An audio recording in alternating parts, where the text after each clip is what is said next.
BSc part third abstract algebra paper first start हो गया था। इसमें लास्ट टर्न पे अपने किया था binary operation, semi group and monoid, जिसमें आपने किया था द्विचर संक्रिया है तो वो बीजीय पद्धति होगी, सेमी ग्रुप भी होगा। अगर सेमी ग्रुप है तो उसी एग्जाम्पल को आपने आगे मोनोइड को चेक किया था। जैसे जेड प्लस मोनोइड है, जेड डॉट मोनोइड है, एन डॉट मोनोइड है, एन प्लस मोनोइड नहीं था। तो मोनोइड में कंडीशन अपन चेक कर रहे थे। जैसे जेड प्लस का वापस से एग्जाम्पल लेते हैं। जेड प्लस आपका सेमी ग्रुप है,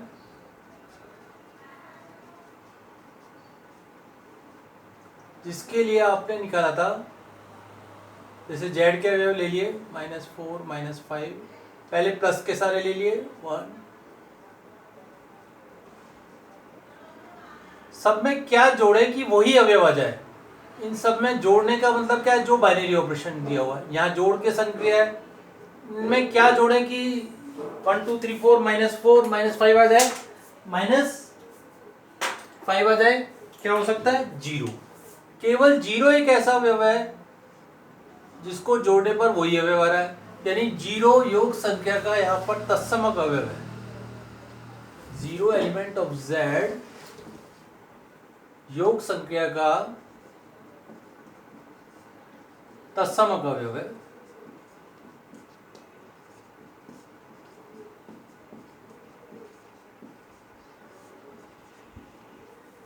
तो 0 आपने देखा था योग संख्या का तत्समक अवयव है। तो 0 के अलावा और कोई पॉसिबल है नहीं, तो Z प्लस आपका मोनोइड था। इसी पर आपने एन डॉट को देखा था, यहाँ Z डॉट भी आपका मोनोइड है, क्योंकि Z डॉट में जैसे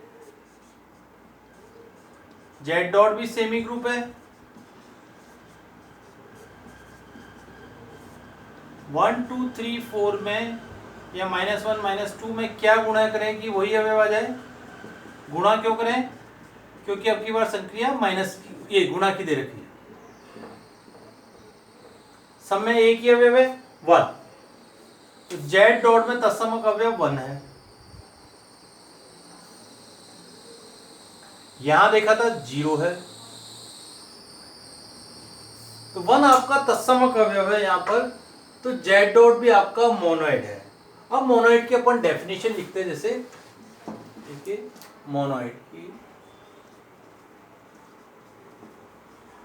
मोनोइड की डेफिनेशन में आपको सेमी ग्रुप की कंडीशन भी लिखनी पड़ेगी। या तो अपन लिखेंगे सेमी, अब इसको अपन मोनोइड आ गया, सेमी ग्रुप हो गया, तो अपन G से डिनोट करते हैं। माना G अरिक समुच्चय है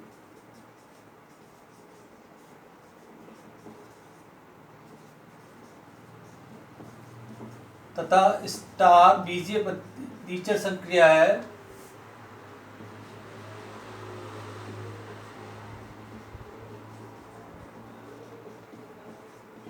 तो बीजीय पद्धति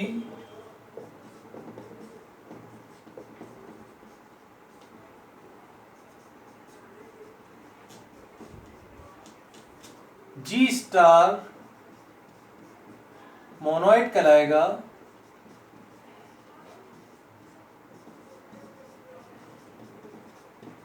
फर्स्ट, यदि G में संक्रिया सहचारी हो।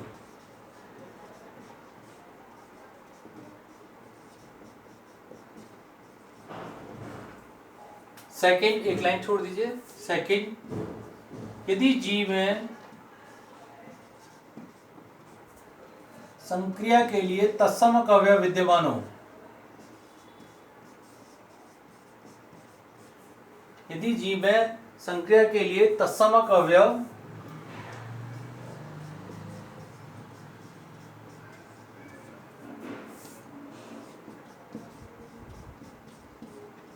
विद्यमान हो।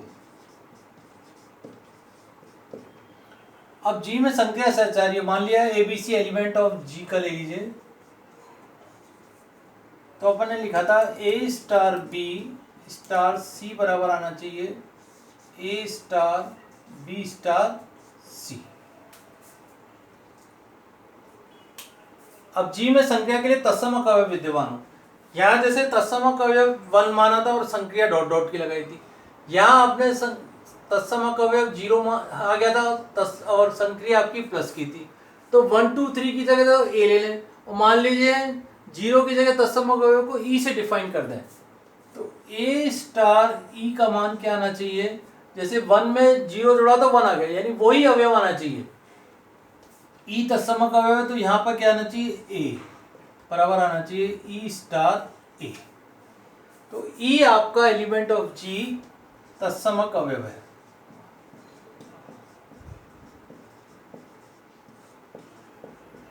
तो तत्समक के लिए क्या कंडीशन ध्यान रखिए, ए स्टार ई बराबर आना चाहिए ए, तो ई इसका तत्समक अवयव कहलाएगा।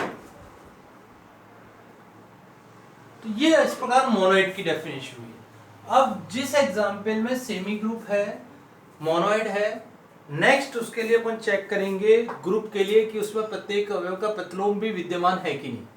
तो नेक्स्ट डेफिनेशन आती है आपकी एग्जिस्टेंस ऑफ इनवर्सेस, प्रतिलोम अवयव का अस्तित्व। यहीं पे चेक कर लेते हैं।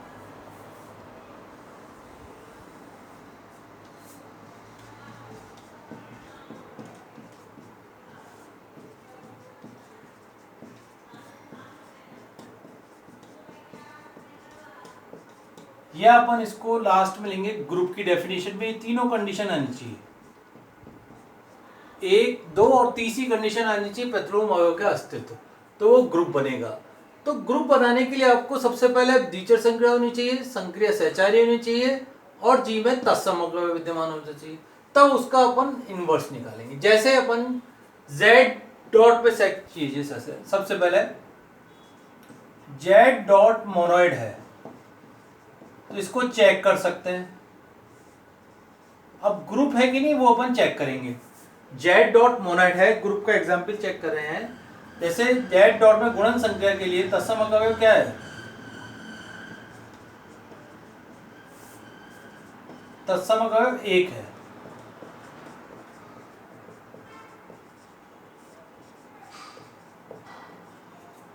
तो सब में 1 2 3 4 में सबसे 1 आना चाहिए। क्या गुणा करें कि 1 आ जाए, गुणा क्यों करें, क्योंकि ये आपको बाइनरी ऑप्शन 1 दे रखा है, ये गुणा का दे रखा है। इस सब में क्या गुणा करें कि 1 आ जाए, 1 में तो 1 गुणा करने से 1 आ जाएगा। 2 में क्या गुणा करें कि 1 आ जाए, 1/2। 3 में क्या गुणा करें, 1/3। z 4 में 1/4। क्या 1/2 सबसे पहले चेक करेंगे, n का अवयव z का अवयव है क्या, 1/3 z का अवयव नहीं है। तो 1/4 भी z का अवयव नहीं है। इसी बार -2 का माइनस का 1/2, तो माइनस का 1/2 भी z का अवयव नहीं है। तो अपन कह सकते हैं z डॉट मोनोइड तो है लेकिन इसमें इनवर्सेस 1 और -1 के अलावा किसी के नहीं है। तो z डॉट आपका ग्रुप नहीं है, ध्यान रखना है। z डॉट मोनोइड तो है लेकिन ग्रुप नहीं है। z डॉट n प्लस आपका केवल सेमी ग्रुप था, मोनोइड था ही नहीं क्योंकि 0 नहीं था उसमें। n प्लस खत्म हो गया, n डॉट आपका खत्म हो गया। इसी पर n डॉट में भी क्या होगा, मोनोइड तो है n डॉट लेकिन 1/2 1/3 उसका अवयव n का अवयव नहीं होगा, तो n डॉट भी यहाँ पर खत्म हो जाएगा। नेक्स्ट अपना केवल एग्जाम्पल रह जाएगा प्लस की संख्या के लिए। तो z प्लस को ही चेक करेंगे क्या उसमें प्रत्येक अवयव का प्रतिलोम विद्यमान भी है कि नहीं है। यहीं पे आ जाइए, जैसे z में योग संख्या के लिए तत्समक अवयव अपना 0 आया था। अब देखिए, अब संख्या कौन सी दे रखी है, प्लस की दे रखी है। 1 2 3 -4 -5 -6 में सब में क्या संख्या लगा है, प्लस की। और अवयव कौन सा आना चाहिए, जैसे यहाँ तत्समक अवयव 1 आया था, यहाँ तत्समक अवयव क्या आना चाहिए, 0। सब में तत्सम अवयव 0 आना चाहिए। तो 1 में क्या जोड़े कि 0 आ जाए? जोड़ना क्यों है? क्योंकि यहाँ द्विचर संक्रिया आपको जोड़ की दे रखी है, इसलिए सब में जोड़ा गया। 1 में क्या जोड़े? -1। क्या -1 जेड का अवयव है? 2 में क्या जोड़े कि 0 आ जाए? -2। 3 में -3। 4 -4 में 4, -5 में 5, -6 में 6। क्या ये सब जेड के अवयव हैं?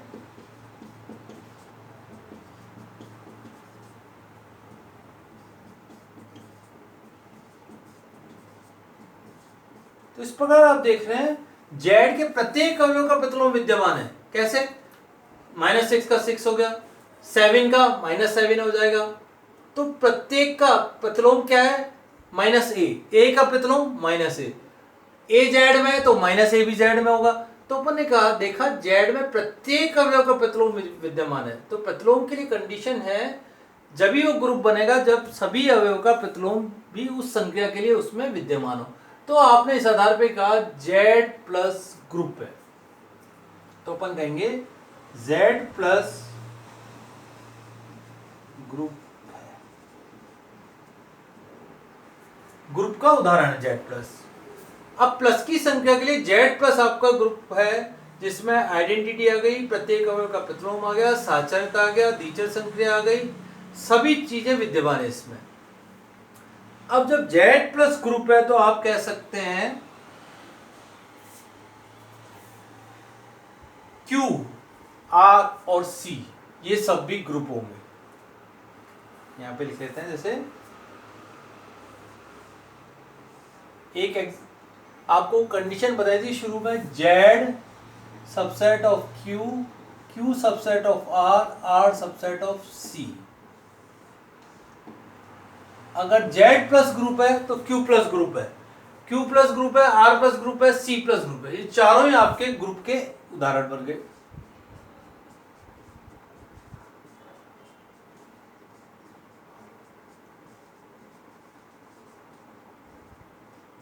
इनको चेक करने की जरूरत नहीं है क्योंकि सब इस आधार पर अपन प्रूव कर सकते हैं। गुणा की संख्या के लिए आपका जेड डॉट खत्म हो गया क्योंकि इसमें किसी का क्यू डॉट को चेक कर सकते हैं, क्यू डॉट को चेक तो कर सकते हैं। क्यू डॉट में 1 का प्रतिलोम है, 2 का भी है, 3 का भी है, लेकिन एक ऐसा अवयव है जिसका गुणन संख्या के लिए प्रतिलोम विद्यमान नहीं है, वो है 0। क्योंकि 0 का प्रतिलोम इसमें विद्यमान नहीं है। तो क्यू में से यदि 0 हटा दें तो गुणन संख्या के लिए वो प्रतिलोम हो जाएगा। तो आपका केवल मेन एग्जाम्पल आपका रहेगा प्लस की संख्या के लिए कि जेड प्लस ही आपका ग्रुप है। अब इसकी आप डेफिनेशन लिखिए। तो यहीं पे अपन मोनोइड को हटा देते हैं, यहां पे ग्रुप लिख देते हैं। लिखिए डेफिनेशन, ग्रुप या समूह। जी एक अरिक्त समुच्चय स्टार द्विचर संख्या है तो बीजीय पद्धति जी स्टार ग्रुप कहलाएगा। फर्स्ट, यदि जी में संक्रिया सहचारी हो।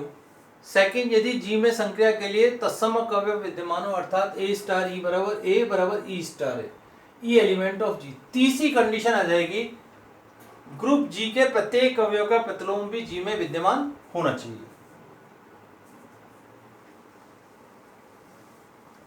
तीसरी कंडीशन यहां लिख देते हैं।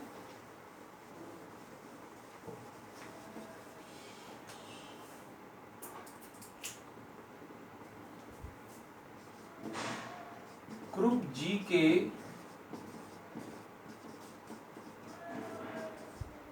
प्रत्येक अवयव का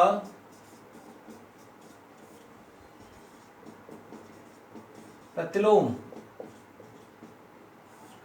जी में विद्यमान होना चाहिए। Every element of G is invertible.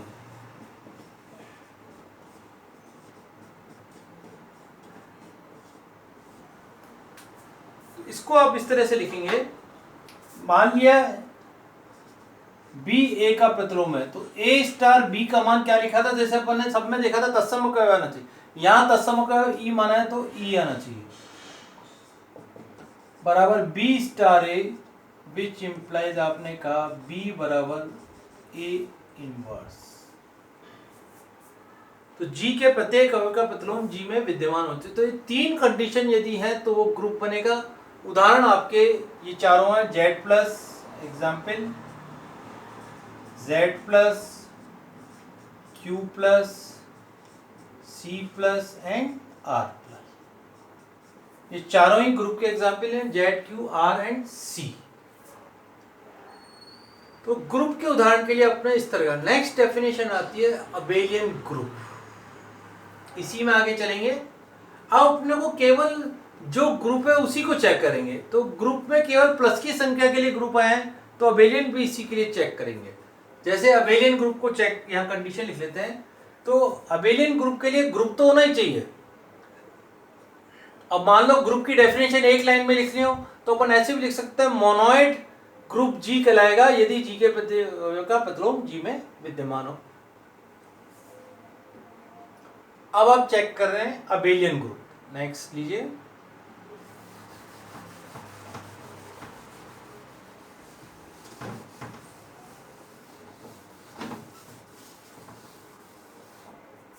Abelian group, abelian group का मतलब है क्रम विनिमय ग्रुप। हिंदी में भी लिख सकते हैं, इंग्लिश में भी लिख लीजिए। अबेलियन ग्रुप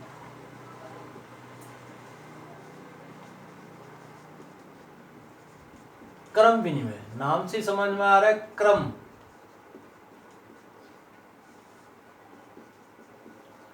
जैसे Z प्लस आपका ग्रुप है,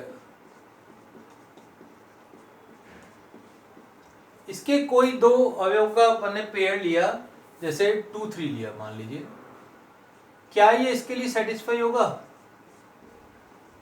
अवयव का क्रम बदल दिया, चेक कर लीजिए, 2 और 3 5, 3 और 2 5, सही है। तो ये प्रत्येक युग्म के लिए सेटिस्फाई होता जाएगा, चाहे अपन प्लस के ले लें चाहे अपन माइनस के ले लें। माइनस के चेक कर लीजिए, लेकिन बाइनरी ऑप्शन प्लस का ही लगना चाहिए। इसका मान भी -3 है और इसका -3 है। तो अपन कह सकते हैं प्लस के लिए और गुणा के लिए सभी क्रम विनिमय ग्रुप होंगे, लेकिन गुणा के लिए ग्रुप नहीं है Z डॉट, तो इसको चेक नहीं करेंगे। इसका मतलब Z प्लस आपका क्रम विनिमय ग्रुप है।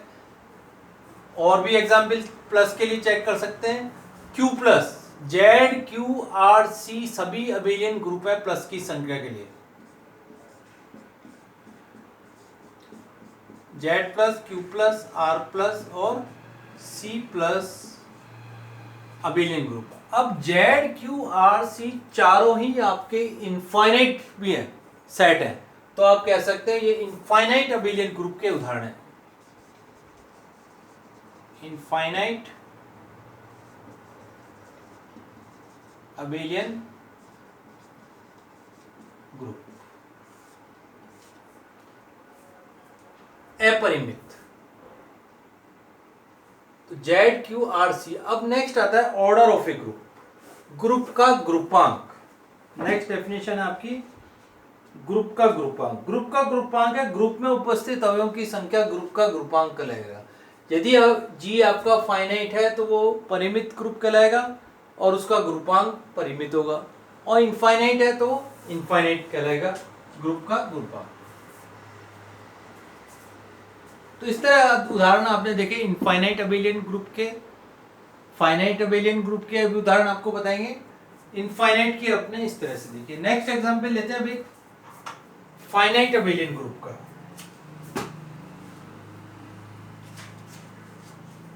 देखिए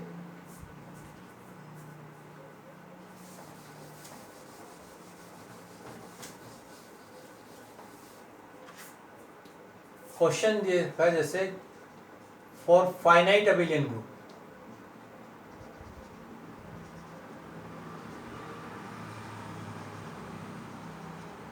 जब भी ग्रुप आपका या कोई सेट फाइनाइट दिया होगा तो आपको ध्यान रखना है उसमें कंपोजिशन टेबल बनेगी। कंपोजिशन टेबल को आप कहते हैं, सारणी का नाम ही दे रखा है यहाँ पे। जैसे एक फाइनाइट ग्रुप दे रखा है, मान लीजिए A बराबर दे रखा है 1 ओमेगा ओमेगा स्क्वायर, तो सिद्ध करो गुणन संख्या के लिए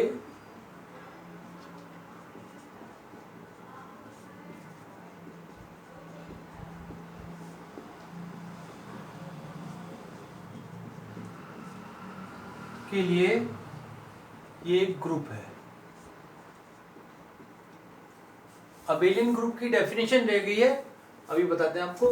तो A बराबर दे रखा है 1 ओमेगा ओमेगा स्क्वायर, तो A डॉट गुणन संख्या के लिए ग्रुप प्रूव करना है आपको। जब भी फाइनाइट यानी परिमित दे रखा है या अवयव की संख्या 3 दे रखी है, ओमेगा आपका सम्मिश्र संख्या, ध्यान रखना। तो 3 दे रखा है, ऑर्डर ऑफ A बराबर हो गया 3, फाइनाइट ग्रुप है इसलिए। तो इसके लिए अपन कंपोजिशन टेबल बनाएंगे, सारणी बनाएंगे। जब भी आपको सेट दे रखा हो, जैसे फाइनाइट दे रखा है, तो इस तरह से 2 लाइनें पहले खींच लीजिए। यहाँ पर संख्या जो भी दे रखी है, यहाँ गुणा की दे रखी है, गुणा लगा दिया 1 ओमेगा ओमेगा स्क्वायर, और यहाँ गया 1 ओमेगा ओमेगा स्क्वायर। एक एक लाइन छोड़ छोड़ के ऐसे लिख दिया। 1 को इधर इसके से गुणा करा और इसकी सीध में 1 लिख दिया।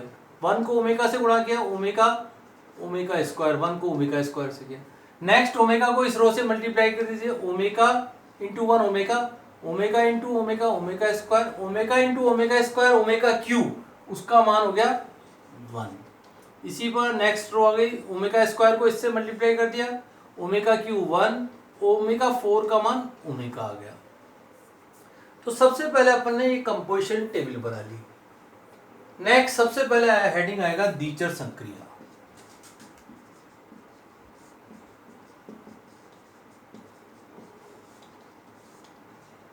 सारणी से देखने पर पता चलता है कि ये सारे अवयव कैसे आ रहे हैं। क्या जी के अलावा कोई अवयव है? नहीं है। ये सभी अवयव कैसे हैं आपके? 1 ओमेगा ओमेगा स्क्वायर ही है, तो ये सभी अवयव जी के अवयव है। अतः जी में सारणी से देखने पर पता चलता है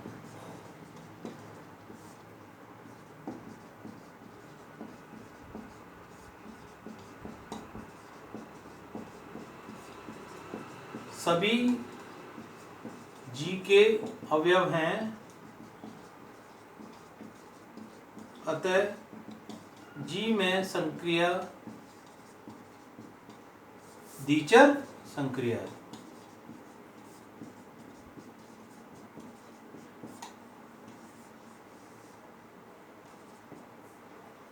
फर्स्ट। सेकंड आएगा साचर्यता।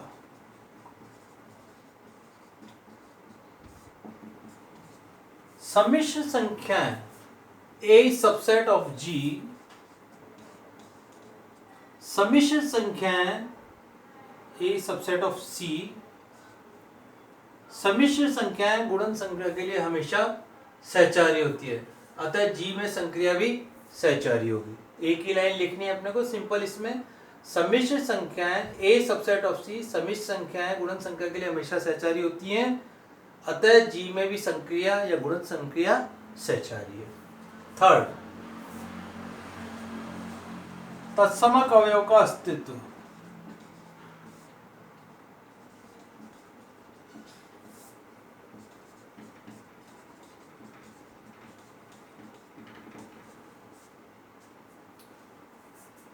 सारणी में पहली पंक्ति और पहला कॉलम को देख लीजिए हमेशा।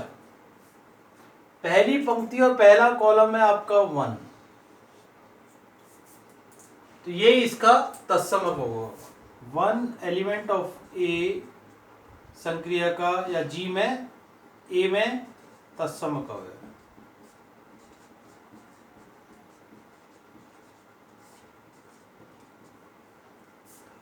और लास्ट फोर्थ पॉइंट रहेगा आपका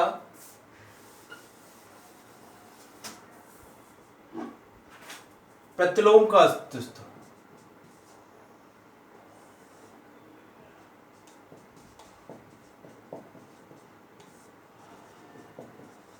प्रतिलोम में आपका कहा था प्रत्येक अवयव का प्रतिलोम विद्यमान होना चाहिए।